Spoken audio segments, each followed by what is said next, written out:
अशतो मा सद्गमयो तमसो मा ज्योतिर्गमयो मृत्युर्मा अमृतंगमयो शांति शांति शांति। नमस्कार।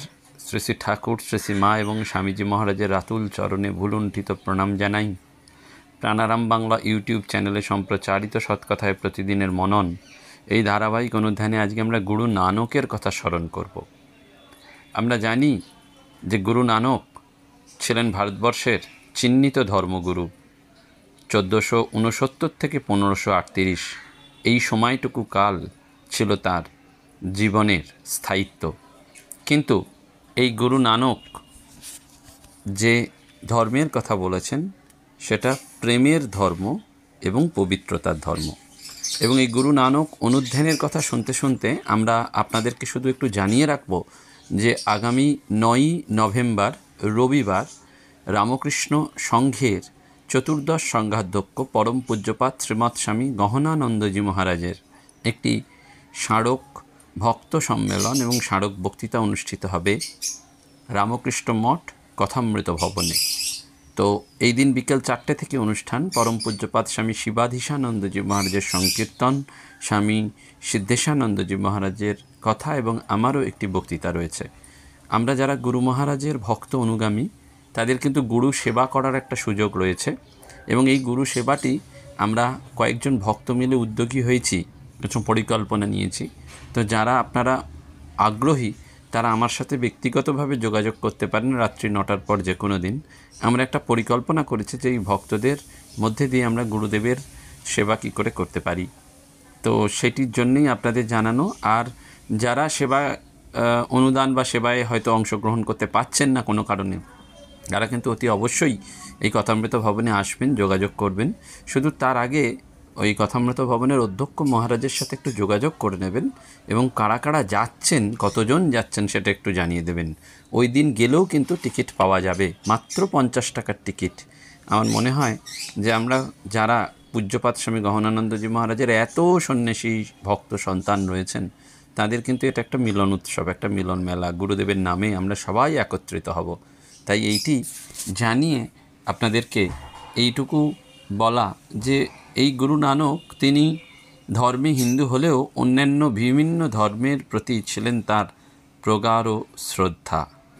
আমরা জানি যে ঠাকুরের জীবন আচরণের সঙ্গে গুরু নানকের জীবন আচরণের বেশ সাদৃশ্য। যে গুরু নানকের জীবনী থেকে জানা যায় যে শৈশবে অধিকাংশ সময়ই তিনি ধর্মপ্রাণ গ্রাম সংলগ্ন বনে আপন মনে একা একা ঘুরে বেড়াতেন। বনে বহু সাধু তপস্যা করতেন। নানক সুযোগ পেলেই তাদের কাছে গিয়ে বসতেন, তাদের সেবা করতেন এবং ধর্ম উপদেশ শুনতেন। এইভাবে শৈশবেই তিনি প্রচলিত ভারতীয় ধর্মের বা ধর্মমতগুলোর একটা পরিচয় লাভ করেন। ঠাকুরের জীবনেও আমরা দেখতে পাই যে লাহাবাবুদের বাড়িতে যখন সাধু সন্ন্যাসীদের যাতায়াত ছিল, বালক গদাধর এই সমস্ত সাধুর সঙ্গ করতে ভালোবাসতেন এবং তারা যখন পুস্তক পুঁথি বা পুরাণ পাঠ করতেন তখন তিনি নিবিষ্ট মনে ওই সমস্ত শ্রবণ করতেন। এবং এছাড়াও গ্রামে কোথাও পুরাণ ভাগবত সম্বন্ধীয় কত কথা পাঠ বা গান হলে সে স্থানে ঠাকুর প্রায় হাজির হতেন এবং নিবিষ্ট মনে কথা শ্রবণ করতেন। এবং এইরূপেই রামায়ণ মহাভারত ভাগবত ইত্যাদি পুস্তকের ভেতরের মোটামুটি আখ্যান ভাগ বাল্যকালেই ঠাকুর জেনে নিয়েছিলেন। অর্থাৎ ঠাকুর গদাধর এইরূপে সাধু সঙ্গের ফলে অতি অল্প বয়স থেকে ধ্যান শিক্ষা আরম্ভ করেছিলেন। ব্রাহ্মণের বর্ণচিহ্ন উপবিদ ধারণ করেননি নানক। তিনি বলেছিলেন, দয়ার তুলো দিয়ে সন্তোষের কেটে সংযমের গিঁট দিয়ে আর সত্যের পাক দিয়ে যে উপবিদ হবে অন্তরাত্মার পক্ষে সেই হবে সত্যকার উপবিদ। ঠাকুরও কিন্তু সাধনকালে সেই উপবিদ ত্যাগ করেছিলেন।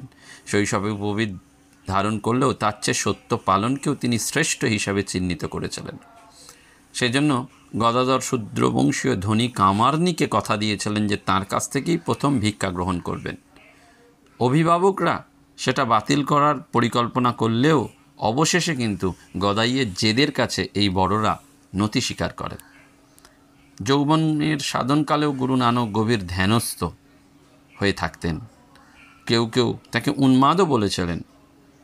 পরিশেষে নানক ঈশ্বরের নির্দেশ পেয়েছিলেন যে, নানক, আমি সর্বদা তোমার সঙ্গে আছি, তুমি আমার আশীর্বাদ লাভ করেছ, ভালোবেসে যে তোমাকে স্মরণ করবে সেও আমার আশীষ লাভের অধিকারী হবে। ঠাকুরের জীবনেও আমরা দেখতে পাই, ঠাকুরকে তো সেই পাগল সবাই বলতেন, কিন্তু দীর্ঘকাল সাধনার পর তিনি জগন্মাতার দর্শন লাভ করেন। লীলা প্রসঙ্গকার সুন্দর করে লিখছেন না, যে সাধনকালের প্রায় আরম্ভ হইতেই ঠাকুর দর্পণে দৃষ্ট প্রতিবিম্বের ন্যায় তাহারই অনুরূপ আকার বিশিষ্ট শরীর মধ্যগত যুবক সন্ন্যাসীর দর্শন পাইয়াছিলেন এবং ক্রমে সকল কার্যের মীমাংসাস্থলে তাহার পরামর্শ মতো চলিতে অভ্যস্ত হইয়াছিলেন। নানক কোনো রকম জাতিভেদ মানতেন না। তিনি ধর্মপ্রচারকালে তাঁর ভক্ত অস্পৃশ্য লালোর গৃহেও আতিথ্য নিয়েছিলেন। ঠাকুরের জীবনেও আমরা দেখতে পাই যে রসিক ম্যাথর, তাঁকেও ঠাকুর কৃপা করেছিলেন। শেখ সজ্জন নামে এক কুখ্যাত দস্যু নানকের প্রভাবে পরিবর্তিত হয়েছিল এবং লুণ্ঠিত অর্থ দরিদ্রের মধ্যে দিয়ে বিলিয়ে দিয়ে তাঁর শিষ্যত্ব লাভ করেছিলেন। ঠাকুরের সান্নিধ্যেও এসেছিলেন কুখ্যাত দস্যু তাড়া কাড়ার। তিনিও দস্যুবৃত্তি ছেড়ে দিয়ে সমাজের মূল স্রোতে মিশেছিলেন। নর্তকী নূরশাহ যেমন নানকের ব্রতভঙ্গে ব্যর্থ হয়েছিলেন, তেমনি সুন্দরী লক্ষ্মীবাইও শ্রীরামকৃষ্ণের কাছে এসে ব্যর্থ হন। শ্রীরামকৃষ্ণ কৃপা লাভ করে নতুন জীবন শুরু করেছিলেন তিনি। পরবর্তীকালে তিনি জনৈক বৈষ্ণব গুরু কর্তৃক রাধারানী দেবী নামে পরিচিত হন এবং হরিনাম সংকীর্তনে জীবনের অবশিষ্ট দিন অতিবাহিত করেছিলেন। নানক ছিলেন শিখ ধর্মের প্রবর্তক। তাঁর অনুগামী সন্ন্যাসীরা নানকপন্থী সাধু নামেই খ্যাত। ঠাকুরের আমলে দক্ষিণেশ্বরে বিভিন্ন সম্প্রদায়ের সাধুসন্তরা আসতেন। তারা কিছুদিন সেখানে অবস্থানও করতেন। কথামৃতের আলোচনা থেকে পাওয়া যায় যে 1868, 1882, 1884 এবং 1885 সালে ঠাকুরের সঙ্গে নানকপন্থী সাধুদের যোগাযোগ ঘটেছিল। 1868 সালে ঠাকুর রানী রাসমণির জামাতা মথুরবাবুর সঙ্গে যখন কাশী যান, তখন এক নানকপন্থী সাধুর সাক্ষাৎ পেয়েছিলেন। তার বয়স 28-29। তিনি বেদান্তবাদী, কিন্তু ভক্তিমার্গও মানতেন। দুজনের মধ্যে একটি হৃদয়ের সম্পর্ক গড়ে উঠেছিল এবং সাধুটি সম্পর্কে ঠাকুর বলতেন প্রেমী সাধু। একদিন তাঁদের মঠে ঠাকুরকে তিনি নিমন্ত্রণ করেন। শ্রীরামকৃষ্ণ মথুরবাবুকে নিয়ে সঙ্গে যান। নানকপন্থী সাধু গীতা পাঠ করছিলেন। তা এমনই আঁট যে বিষয়ী মানুষের দিকে তাকিয়ে পড়বেন না, মথুরবাবুর দিকে পিছন ফিরে পড়তে লাগলেন।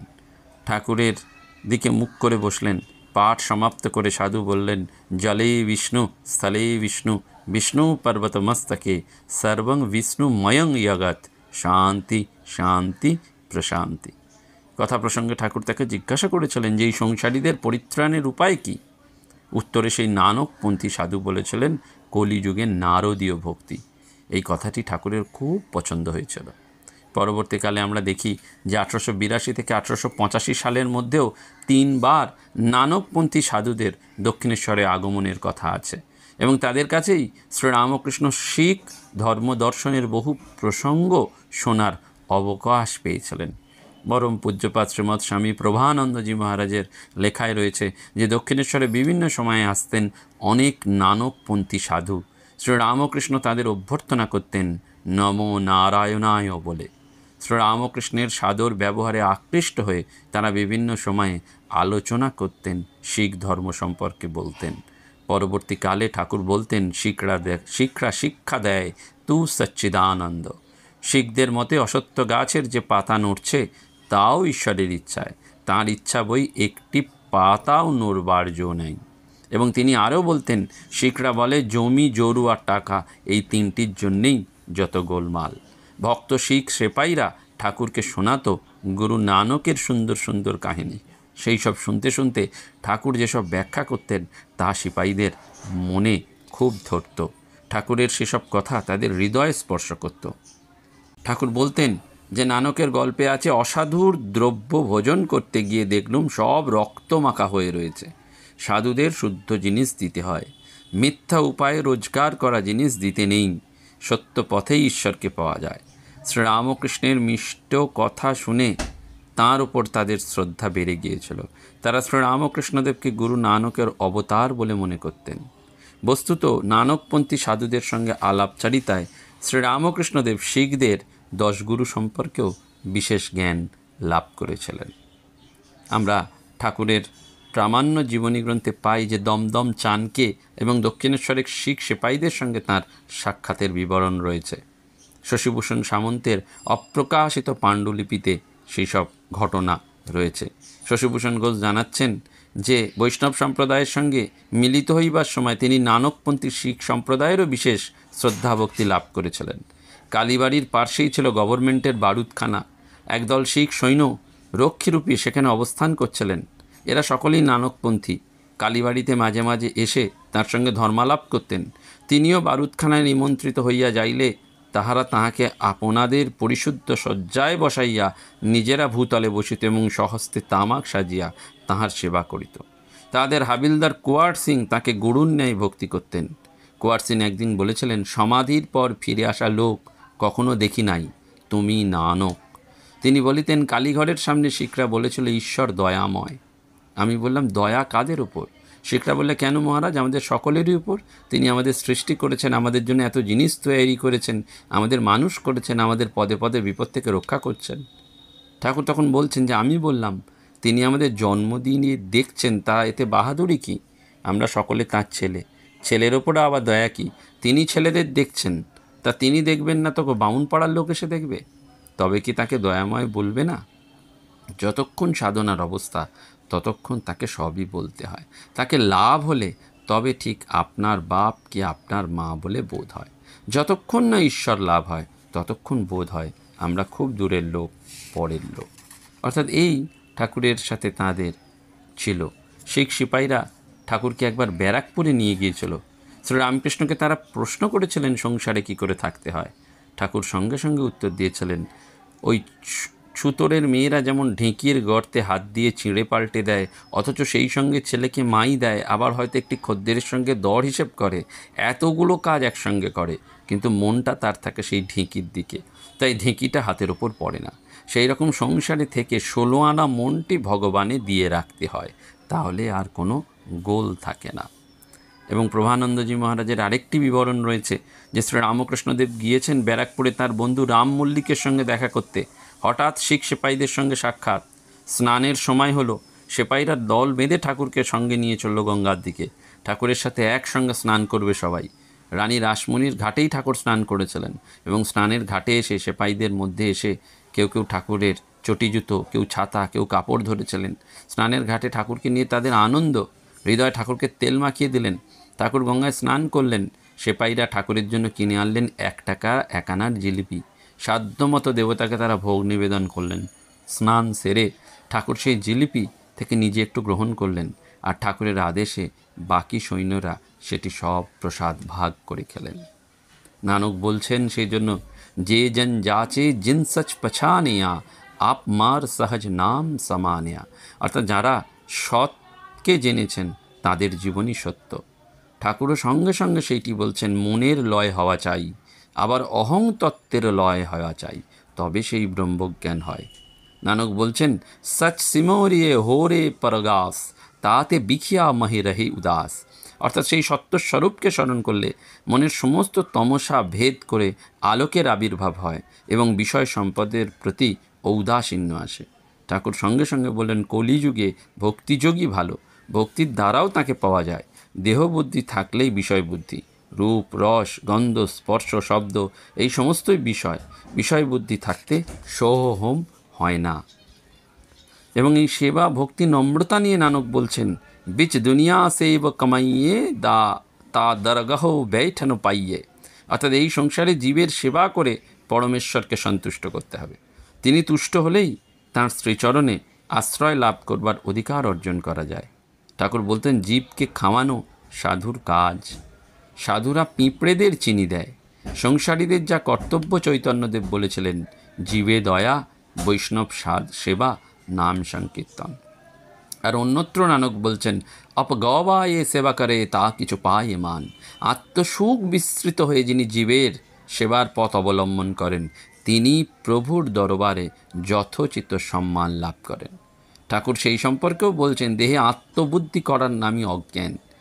তাই তিনি এটি ত্যাগ করার জন্য ভক্তদের পুনঃ পুনঃ নির্দেশ দিতেন আর বলতেন, সমস্ত তাকে সমর্পণ করো, তাকে আত্মসমর্পণ করো, তাহলে আর কোনো গোল থাকবে না, তখন দেখবে তিনিই সব করেছেন। এবং ঠাকুর সেই জন্য গুরু সম্পর্কে যেমন বলছেন, নানকও সেই রকম বলছেন। নানক বলছেন, সো গুরু করো যো সাঁচ দিরাবে, অকথ কথাবে শব্দ মিলাবে। গুরুপদে বরণ করবে তাকে, যিনি সত্যস্বরূপ ঈশ্বরের প্রতি তোমার বিশ্বাসকে আরও দৃঢ় করতে পারেন, যিনি ঈশ্বরের রূপকে সহজবোধ্য ভাষায় প্রকাশ করে এবং তার নাম তোমার হৃদয়ে প্রথিত করতে পারেন। ঠাকুর কি বললেন? ঠাকুর বললেন, যে সে লোক গুরু হতে পারে না। বাহাদুরি কাঠ নিজেও ভেসে চলে, অনেক জীবজন্তুও চড়ে যেতে পারে। তাই ঈশ্বর যুগে যুগে লোকশিক্ষার জন্য নিজে গুরুরূপে অবতীর্ণ হন। নানক সেই জন্য বলছেন, সদ্গুরু মিলেয়া সচ পায়া। সদ্গুরু প্রাপ্তি হলে সৎস্বরূপ পরমেশ্বরের প্রাপ্তি হয়। ঠাকুরও বলছেন, সদ্গুরুর কাছে উপদেশ নিতে হয়, গুরু বাক্যে বিশ্বাস, তাঁর বাক্য ধরে গেলে ভগবানকে লাভ করা যায়।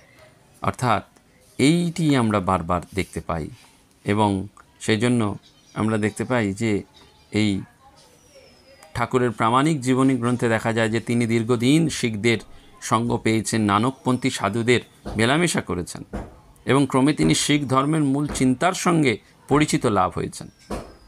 রামচন্দ্র দত্ত তিনি লিখছেন, তাঁর অর্থাৎ ঠাকুরের প্রাণ যার পরনাই উৎসাহিত হলে তিনি শিখ ধর্মে দীক্ষিত হলেন।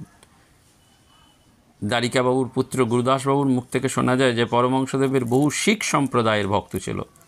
তাদের অনেকে দক্ষিণেশ্বরের মন্দিরে কর্মসূত্রে ছিলেন। তার পরিচিত কোনো এক শিখ ভক্তের আগ্রহে তিনি একবার বড়বাজারের গুরুদোয়ায় হাজির হয়েছিলেন এবং সেইখানে শিখদের কোনো মহাত্মার আগমন উপলক্ষে তার সাথে শিখ সাক্ষাতের জন্য তিনি এসেছিলেন এবং উপাসনাবিধির নিকট হাজির হয়ে তিনি সমাধিস্থ হয়েছিলেন। পরে তিনি বলেছিলেন, শিখ ধর্মগুরু নানকের সহিত তিনি আলিঙ্গন করিয়াছিলেন। অর্থাৎ এই যে সবাই মিলেমিশে এক, সবটাই এক, ঠাকুর সেইটি যেন বারবার বুঝিয়ে দিয়েছেন। তার অন্তরের অসীম কৌতূহল নিয়ে, অপরিসীম নিষ্ঠা নিয়ে, আন্তরিক অভিপ্সায় তিনি শিখ ধর্মশাস্ত্র সম্পর্কে জ্ঞান লাভ করে শিখ ধর্ম সাধনাও করেছিলেন এবং শ্রীরামকৃষ্ণ ভাবাদর্শ প্রচার তথা শ্রীরামকৃষ্ণ ভাব আন্দোলনে কিন্তু এই শিখদেরও অগ্রণী ভূমিকা, শিখ সম্প্রদায় অগ্রণী ভূমিকা পালন করেছেন। তারাও শ্রীরামকৃষ্ণ অনুরাগীদের কাছে একান্ত শ্রদ্ধাভাজন। আমরা ঠাকুরের সাথে গুরু নানকের এই কথা স্মরণ করতে করতে এইটি স্মরণ করব যে গুরু নানক বলছেন, যিনি ঈশ্বরের দাসত্ব সেবা করে দীনরূপে পরিচিত হন, নানকের মতে তিনি অন্তিমে মোক্ষ লাভ করে থাকেন।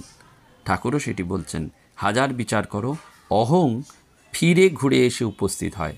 একান্ত যদি আমি যাবে না, থাক শালা দাস আমি হয়ে। হে ঈশ্বর, তুমি প্রভু, আমি দাস, এইভাবে থাকো। নমস্কার, ধন্যবাদ। আবারও আপনাদের জানিয়ে রাখা, আগামী 9 নভেম্বর রামকৃষ্ণ মঠ কথামৃত ভবনে পরম পূজ্যপাদ স্বামী গহনানন্দজি মহারাজের স্মারক বক্তৃতা এবং ভক্ত সম্মেলন। তো মহারাজ আশা করছেন, আমরাও আশা করছি যে ওই দিন মহারাজের ভক্তরা অবশ্যই এবং অন্যান্য শ্রীরামকৃষ্ণ অনুরাগীরাও আসবেন। মাত্র 50 টাকার টিকিট। যাওয়ার আগে মহারাজকে একটু ফোন করে জানিয়ে দেবেন কতজন যাচ্ছেন। ওই দিন গিয়েও আপনারা টিকিট সংগ্রহ করতে পারেন। নমস্কার, ধন্যবাদ। প্রাণারাম প্রাণারাম প্রাণারাম প্রাণারাম প্রাণারাম প্রাণারাম, কি যেন লুকানো নামে তাই মিষ্ট এত তব নাম। প্রাণারাম প্রাণারাম।